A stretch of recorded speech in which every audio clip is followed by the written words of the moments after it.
نماز کے بعد بہت ساری دعائیں ہیں جو ہم مانگتے ہیں،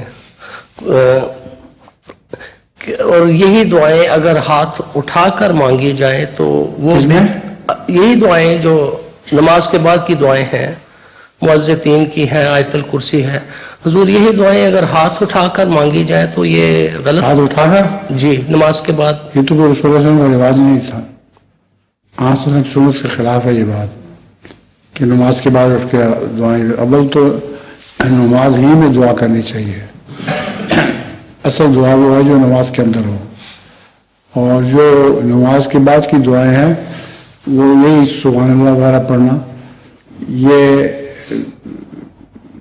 تسبیح و تحمید ہے، بس دعا نہیں ہے اصل میں، یہ اس میں کوئی بھی دعا نہیں ہے، تسبیح و تحمید ہے۔ جزاک اللہ حضور، السلام علیکم۔